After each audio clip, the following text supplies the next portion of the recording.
One of the topics I started my channel with was whether or not certain characters should be deemed frauds. After One Piece chapter 1162, the stocks for the Holy Knights have plummeted and has caused many people to put them in some uncomfortable fraud conversations. But are they really frauds or just victims of the slander? Well, in today's video, I'll be going over just that. What's up guys, my name is Vertics, and if you enjoy videos like this, go ahead and hit that subscribe button. I put out quality content weekly, you won't want to miss. So I really need to go over how the Holy Knights were presented to us before seeing everything we have. The very first time we heard of such a group is when Dragon was discussing when the Revs would take action, stating that once the Holy Knights make their move, the Revs would head out. It's from here that most people can make a rightful assumption that the Revolutionary Army and Holy Knights are going to have a crazy war with each other at some point in the future. Now, even if you are including Kuma, outside of him, Dragon, and Sabo, the rest of the Holy Knights are fodder. Defeating Ivankov is just not impressive to me, and she ranks higher than everyone else I didn't mention in the Revolutionary Army. Unless the other members of the Holy Knights are fighting members of the Straw Hats or some other faction, most of them aren't being set up for much success. Even if Dragon or Sabo fights Shamrock, him and the other knights would be used as hype tools for the final war, which is already what they are experiencing. We see them appear at Elbaf, and at first it seemed like they were going to be a real threat for anyone attacking the Holy Land. Shamrock, being Shanks' twin brother, already gives him insane stock, and while he isn't a member of them anymore, Garling before Egghead was the longtime leader of the group, and just like Shamrock, he has blood ties to Shanks.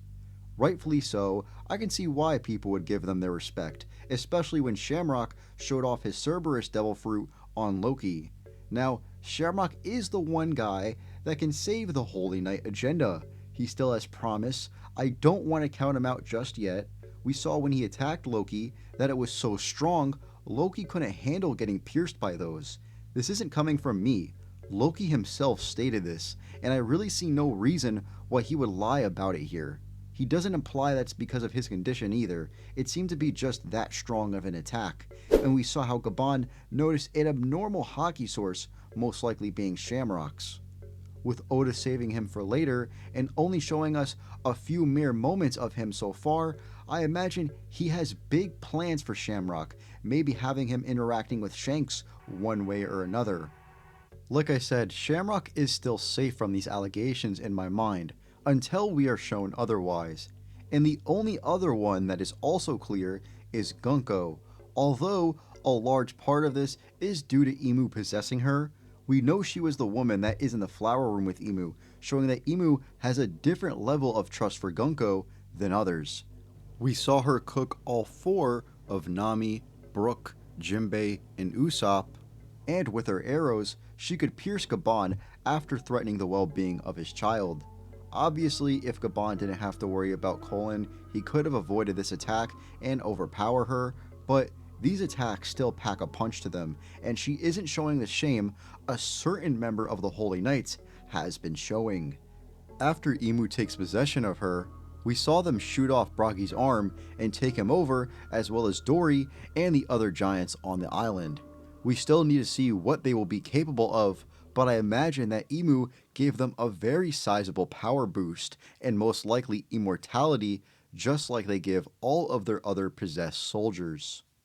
Now, killing him really hasn't done anything yet, so we just gotta wait and see for him, but that other member of the group, aka Summers, has been a complete stain and embarrassment to their PR. For starters, the only so-called W's he has, if you even want to call them that, is when he beat up Saul, which like, okay, whoop-de-doo, and struggled against Robin, which I feel like most people forgot about pretty quickly, but dude not only got outplayed, but overpowered by Robin at a point. The dude got her in the end, but it was not a pretty victory, I'll tell you that.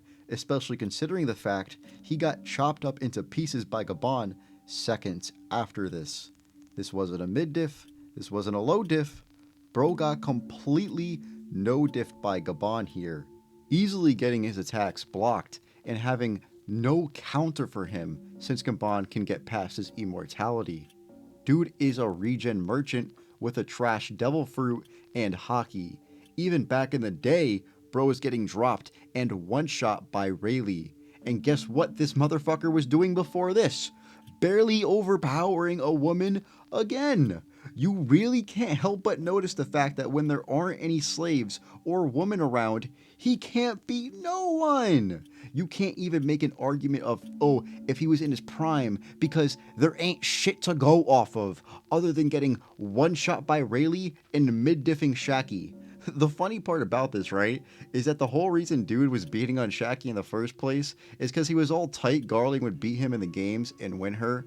Dude is just pathetic. He doesn't even attempt to do anything to Garling because he knows he can't, so he just tries to destroy his prize. I think that Summers is the most shameful member of the Holy Knights.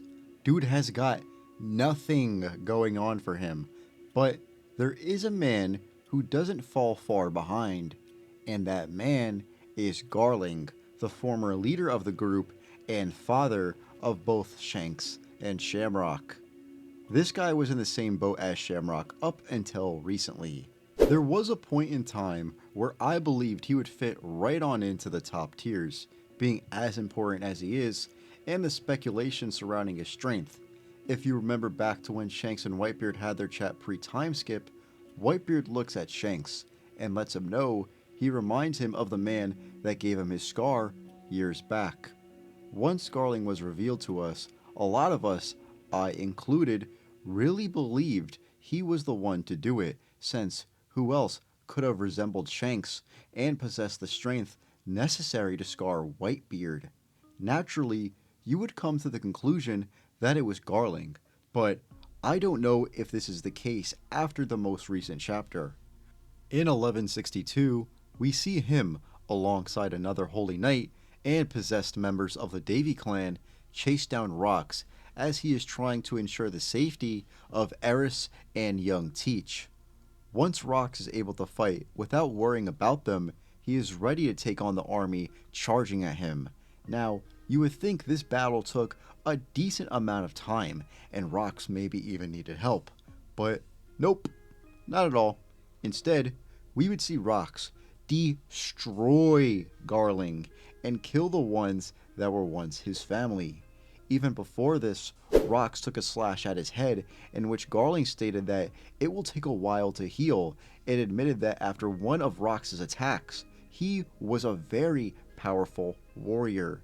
This is horrible for Garling, because Rocks is presented with the same amount of damage that Roger and Garp do, and outside of Roger's clash with Whitebeard, they haven't fought anyone noticeable on God Valley, especially Garp. On top of this, he is ready to take on Emu while Garling is in the background bleeding out and in agony. I know we talk about titles like Mihawks all the time and if they're true, but the one title we can all agree that was never true is that Garling was the champion of God Valley. Because bro didn't even win the fucking slave games at that point, and he did not make any big catch regarding the Rocks Pirates. Garling even thought that it would be a good idea to tell the Marines to pull back, like him and the Holy Knights were going to do something. They did nothing. Not a thing was achieved by them.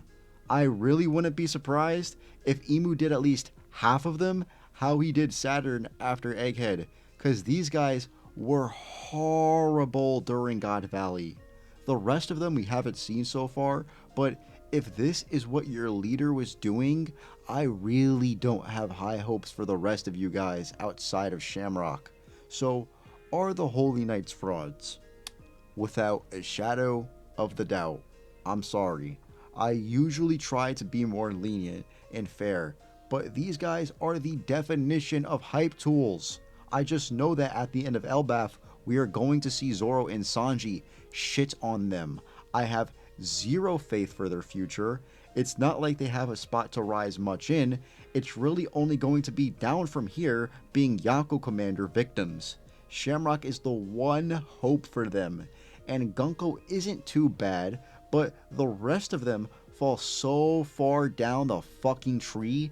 Their future is just being victimized by whoever Oda wants to hype up in the final war.